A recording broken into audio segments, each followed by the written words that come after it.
deposit of money, jewelry, or other precious objects. The law, Money, jewelries, or cash. Remember, nahulihan si Kibuloy, kaya may kaso rin siya money laundering sa Amerika at bulk smuggling of cash. So pauwi na sana yun dito. So siguro after that, naisip ni Kibuloy, delikado na magtago ng pera sa Amerika or anywhere sa Pilipinas. Dito ko na lang sa tunnel. So siguro millions of dollars din nakatago dyan.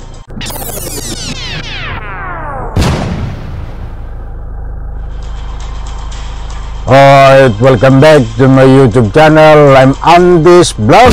Ito, matindi ho ito mga kaibigan. Latest update tungkol dito sa paghanap kay Kibuloy na nagtatago diyan sa loob ng tunnel, sa loob ng compound ng KOJC. Nako, ay matindi ho mga kaibigan, dahil hindi lang ho si Kibuloy ang mauhukay sa loob ng tunnel. Hindi lang ho si Kibuloy ang matatagpuan sa loob ng tunnel, bagkus may matatagpuan din pong kayamanan, matinding kayamanan, napakaraming kayamanan, ginto at pera ang matatagpuan ho diyan sa loob ng tunnel. Nako po, bibigyan po natin ng linaw ito. Huwag po kayong alis mga mahal kong mga taga-subaybay, dahil tatalakayin po natin ito para po sa lubos nyo pong pangunawa ay ipi-play ko ang video mamaya, at nang sa ganun ho ay bigyan po natin ito ng kaunting komentaryo, public opinion, at nang sa ganun ho bilang bahagi ho ng paghuli dito ho kay Kibuloy ay mayroon din pong ibang matatagpuan sa loob ng tunnel, katulad nga ho ng nasabi ko, kayamanan. Nako, ay matinding kayamanan ho ito. Talagang napakaraming ginto, napakaraming pera, mga mahal kong taga-subaybay. Any reaction bago tayo magpatuloy dito sa ating tatalakayin? Gusto ko munang hingin ang inyong panig. Naniniwala po ba kayo na itong si Kibuloy ay maaresto at mahanap po ng PNP diyan sa loob ng tunnel?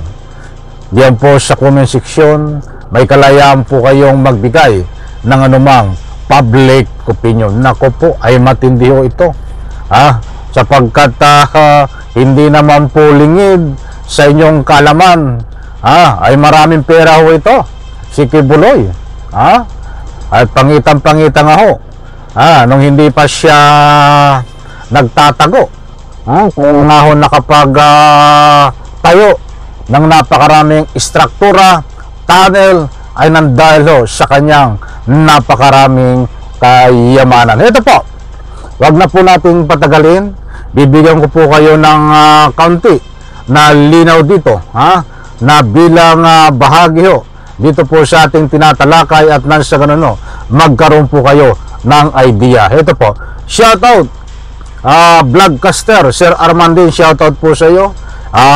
Ipahintulot muli ang pag-share ng iyong video. Shoutout po sa lahat. Sa bagay, wala naman na akong ginto ito lang ang kaunting ginto ko, mga kaibigan, makikita nyo. Pero ito ay aking pinaghirapan. Diyan ko ito binili sa Wan Chai, Hong Kong. Itong aking mura lang ito. Itong ginto ko, pure gold 999. Sabi ko ho, at napadaanan natin itong usapang ginto. Ay dahil naalala ko itong ginto ni Kibuloy na ating tatalakayin, na kayamanan na matatagpuan ho diyan sa loob ng tunnel. Shoutout Wan Chai, babalik po tayo diyan sa Hong Kong para bumili ulit tayo ng ginto. 999 po, magandang gold po yan, isang invest din po yan, at ito, tayo medyo napatagal ata. Ito, are indeed golds there, no? Can you have any share there also? No.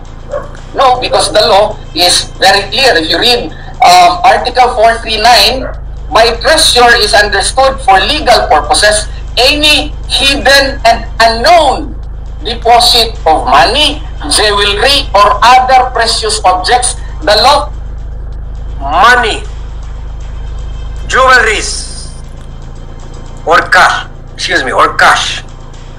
Remember, nahulihan si Kibuloy, kaya may kaso rin siya money laundering sa Amerika at bulk smuggling of cash. Yung pinapakolekta niya sa mga pastoral doon, sa umaga at gabi, ginagalawan niya. Buong araw ka na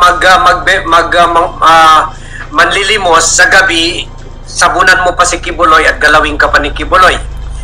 Nahulihan siya, siguro mga 15 million ata yun, di ba? Dumaan yung sa Hawaii yung aeroplano niya, hindi nag-declare yung bulk cash. Yung una-una nating narinig na audio na English ang pananalita, ito po yung abogado ni Kibuloy na talagang namumroblema ho dahil itong mga pulis ay malapit na ho doon sa inuhukay nila itong kayamanan. Kaya may kasamang ginto, pera ba ang nandiyan? Ginto. Eto, diretso po natin. Shout out Vlogcaster, salamat po. Suportahan natin ito si Vlogcaster. Bulk cash smuggling. So pauwi na sana yun dito. So siguro after that, naisip ni Kibuloy, delikado na magtago ng pera sa Amerika or anywhere sa Pilipinas. Dito ko na lang sa tunnel. So siguro millions of dollars din nakatago dyan. Yan ang karma mo. Diretso po ka natin. mamamatay sa pag-iisip na hindi lang ako nawalan yung freedom ko at ginawa ako babae, ginawa ako nene ng mga siga-siga gang. Kundi nawala rin yung mga pinag-ipunan ko through the years, through criminal means. Okay. Ownership of which does not appear. So if it is owned by Pastor Apollo Sikibuloy, any gold there, no, the lawful ownership of which belongs to the JMC or KOJC. Nothing would go to the policemen. So I would advise the minors who are pretending to be policemen there, please stop what you are doing. Sarap pakinggan. Ngayon Sandali muna, bigyan ako ng counting comment dito. Ito po yung abogado na nagsalita. Kung mayroon daw makuha na jewelry, ginto, o anumang kayamanan doon, ay pag-aari ng KOJC at hindi pag-aari ng kapulisan. Hindi pwedeng kunin ng kapulisan. Nako, nahuli sa sariling bibig ito. Okay, diretso po natin. Stop nila, hindi dahil matuntunan na si Kibuloy, kundi pinapay-stop nila dahil malapit na talaga kayo sa pera namin. Paano na yan? Paano na yung professional pico sa lawyer? Kaya pala nagwawala yung mga ibang, pati mga Duterte vloggers, nagwawala na. Kahit makulong sila dyan, andyan na lahat kasi ginagwardyan pala nila ginto, alas, at dollars. Shout out Vlogcaster. Because what you are doing actually is illegal under the law. No? There will be a hearing in the TPO case. No? We will request the judge, no, in accordance with due process. He already issued a TPO and a clarificatory TPO. He required the other party to file their comment within 10 days. We are actually filing. Yan o yung abogado, si Atty. Torion. Nahirap na po sa kanyang pagdidepend sa kanyang kliyente na si Kibuloy dahil unang-una, dalawahan din i-depensa niya dito itong kayamanan ho na nandiyan sa tunnel, loob ng tunnel, Eto pa, diretso po natin. in this Monday, the 10 days may be too much, no? Can we please have it shortened to 5 days so that they should answer on or before Tuesday?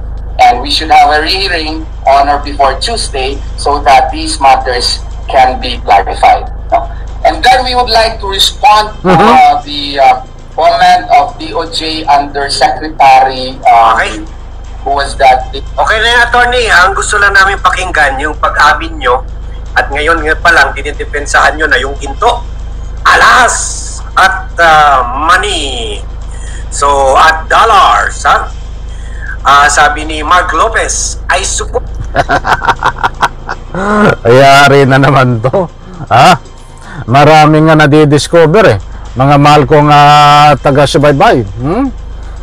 Ano yung reaction po doon? Naniniwala po ba kayo, mga mahal kong mga taga-subaybay, na mayroon pong ginto di sa loob ng tunnel na ika nga po pinagtataguan di ni Kibuloy, ha? Kaya pala kapag malalim na ho itong hukay, na hinuhukay ng ating magigiting na kapulisan di sa loob ng KOGC, kaya tayo itong si Atty. Torion ay alalang-alala ho dahil malapit na hong makita, malapit doon sa hukay ang mga ginto, kayamanan, jewelry, nitong si Kibuloy na tinago, yan pong mga ginto na yan, hindi natin alam kung saan po galing yan. Hindi po basta ginto yan. Alam po natin na yan po ay napakalaki ang volume ng ginto na yan. Kung may katotohanan po itong mga sinasabi ni Atty. Torion, sapagkat ito po ay hindi fake news. Siya po galing mismo sa kanyang bibig na may ginto po doon na kapag nakuha, may kayamanan na kapag nakuha ng PNP ay hindi pwedeng angkinin dahil pag-aari po ng KOGC yun. Maliwanag ho, di po? Di po ba mga mahal kong taga-subaybay? Usapang ginto, di ba? Mura lang itong ginto ko eh. Babalik po tayo din sa Wan Chai Hong Kong para bumili ng ginto. Dito ko binili to sa sa Wan Chai Hong Kong 999 pure gold. Mura lang ho ito. Ba't pinagpawisan ko po ito? Hindi katulad ng kay Kibuloy, lahat ng kayamanan ay pinagpalimusan ng membro nila. Isang public opinion po yan, mga mahal nating taga-subaybay. But anyway, hindi pa ho nahuhuli si Kibuloy. Abangan po natin ang latest update bukas o either mamaya. Magbibigay tayo uli ng latest update kung ano man ang galawan ng po mga kapulisan diyan sa pagtugis kay Kibuloy sa loob po ng tunnel. At siyempre ay ngayon po ay anibersaryo ng KOGC na hindi naman po pinayagan, ayon po sa ating nakukuha ng impormasyon, ay hindi pinayagan doon sa mismong simbahan dahil bahagi ho ng proteksyon ng mga kapulisan, bahagi yung mga simbahan ho na ika nga po isa sa ginagalawan ho ng ating kapulisan para matuntod itong si Kibuloy. Okay, sa lahat po ng hindi pa nakasubscribe sa aking maliit pa na YouTube channel, please subscribe, sabay-sabay po natin i-like ang video na ito. Diyan po sa comment section, inanyayahan ko po kayo magbigay ng anumang public opinion, at pwede po kayong mag-share ng video na ito. Sa lahat po ng hindi nag-skip ng ads, maraming salamat po. Muli po, ay tayo po ay road to 200k subscribers na. Maraming salamat po sa inyo. Kung wala po kayo, mga mahal kong taga-subaybay, kung wala pong nag-subscribe sa akin, wala din po itong YouTube channel ko. Kaya't kabahagi po kayo lahat ng ika nga po paglaki ng aking maliit pa na YouTube channel. Maraming salamat po. Pagpalain po tayo lahat. Sabay-sabay po natin i-like ang video na ito. Bye-bye. Palakpakan.